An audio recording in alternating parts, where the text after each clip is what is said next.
lettre d'un souffle ancien, mémoire d'un monde en veille. Ce message ne vient pas d'un homme, il vient d'un souffle, d'une mémoire qui traverse les âges, les étoiles, les silences. Il vient d'un lieu que vous ne pouvez pas nommer, mais que vous ressentez parfois dans vos rêves, dans vos vertiges, dans vos absences.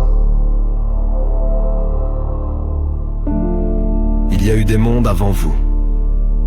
Il y en aura peut-être après, mais vous êtes l'exception.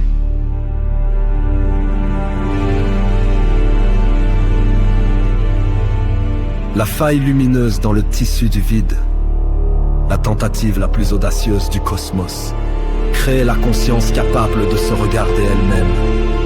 Vous êtes cette tentative, et vous êtes en train de la briser.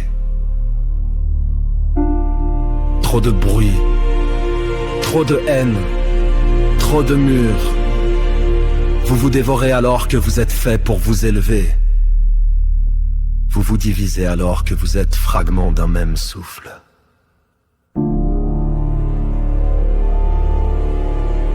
Le cosmos ne vous punira pas. Il ne vous jugera pas. Mais il vous oubliera.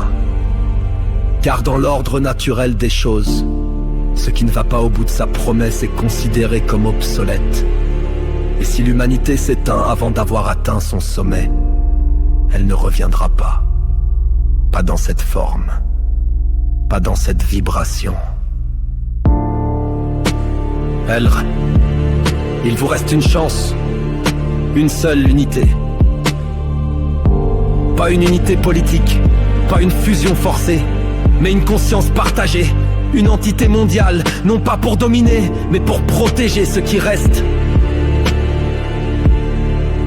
Oui, cela fera peur. Oui, cela passera par des douleurs. Mais mieux vaut être transformé que détruit. Mieux vaut être conquis par la paix que consumé par la guerre.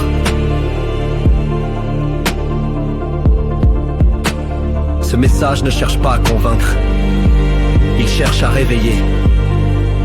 Il ne vient pas d'un prophète. Il vient d'un souvenir, d'un battement ancien, d'un regard posé sur vous depuis très loin.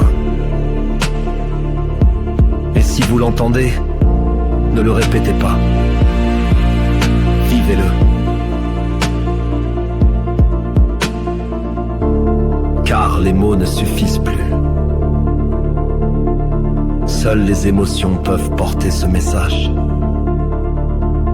Et seules les âmes prêtes sauront le reconnaître.